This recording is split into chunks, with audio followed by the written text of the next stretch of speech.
You're listening to Soundside. I'm Gabriel Spitzer in for Libby Dankman. In recent months, if you've watched TV or listened to music, there's a chance that you've heard this. President Trump has a clear message for those that are in our country illegally. Leave now. If you don't, we will find you and we will deport you. You will never return. If you leave now, you may have an opportunity to return and enjoy our freedom and live the American dream. This is a commercial recorded by Secretary of Homeland Security Kristi Noem, urging people in the country without legal status to leave on their own. Last week, well-known labor organizer Alfredo Juarez Zeferino, nicknamed Lelo, announced that he would voluntarily depart after being held for months in Tacoma's ICE processing center. We wanted to know more about the reasons why immigrants are choosing to leave the country and why those decisions are often so complicated. KUOW's race, identity, and immigration reporter Gustavo Sagrero Álvarez is with us now. He was there when Zeferino's lawyer told supporters outside the ICE facility what Lelo had decided. Gustavo, thank you so much for coming back on the show. Of course. So, first of all, can you just remind folks who Alfredo Juarez Zeferino is? So Juarez Zeferino has been a pretty prominent figure in the organizing world for the past decade. He lived in Sagrero with his family before his parents decided to move back to Mexico. His family and friends say Lelo was 13 years old when he started working in a blueberry field in Skagit County. That's also when he started organizing with other farm workers, protesting the conditions they were working in. More than a decade later, he's pretty proud of the changes he said he played a role in. This is Rosalinda Guillen, a fellow organizer who read a statement he wrote while inside the Tacoma immigrant lockup on the day they announced Lelo would take a voluntary departure. Throughout these many years of fighting for justice, we have won major victories for farm workers. For example, paid rest breaks and overtime. Okay, so how did Lelo end up in detention? What led to his arrest? So Lelo was arrested by immigration agents earlier this year. He says he was pulled over by an unmarked car while he was dropping off his partner at the tulip fields near his home in Sagrero. This is Guillen reading his statement again about what happened. One of the ICE agents approached my car and asked to see my ID. I said, okay. I asked the ICE agent to give me a reason why I was pulled over or to show me a warrant. My car window was rolled down a few inches, enough where the agent and I had clear communication. Also, I was asking to see a warrant. The ICE agent broke my car window. He put his hand inside my car, trying to unlock my car. I opened the door and raised my hand. I was pit against my car and was put in a handcuff. Since that day, I lost my freedom. Guillen says that his arrest by ICE is politically motivated because he is a union organizer. We did reach out to ICE about this. They said at the time that people who they arrested were deliberate. Their, quote, targeted enforcement actions are based on intelligence-driven leads focused on people identified for arrest and removal from the country.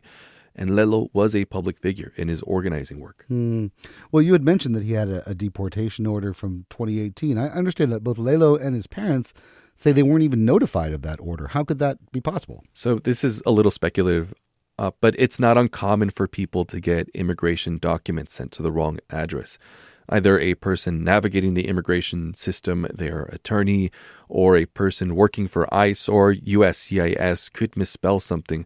Regardless of that, though, it's on the people navigating the immigration system to make sure that they have their addresses up to date, even if they might not be familiar with the system overall. So Lelo had been fighting this through the legal channels quite vigorously, and then he decided to give up the fight and depart voluntarily. Why did he make that decision? So Lelo described the poor conditions at the Northwest ICE Processing Center and a lack of trust in the immigration courts at the facility as the two reasons why he decided to leave. A few months back, he tried to bond out of the facility, actually, but a judge said that they would have allowed it, but also said they don't have the legal jurisdiction to do so. Attorneys representing immigrants held at the Northwest ICE Processing Center say this has been something happening pretty frequently for the past 2 years. It's also now part of a lawsuit. This phenomenon of judges denying bond for detainees. Yeah. Well, you mentioned the poor conditions. What he says were poor conditions inside the detention center played into his decision. What do we know about that, and what has Lelo had to say about it? So ICE and Geo Group, who run the facility, say it's not a prison.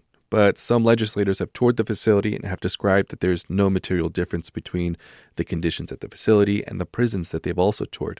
That's despite the fact that this is a place for civil law violations. I've heard it being described as being locked up for something akin to extreme jaywalking.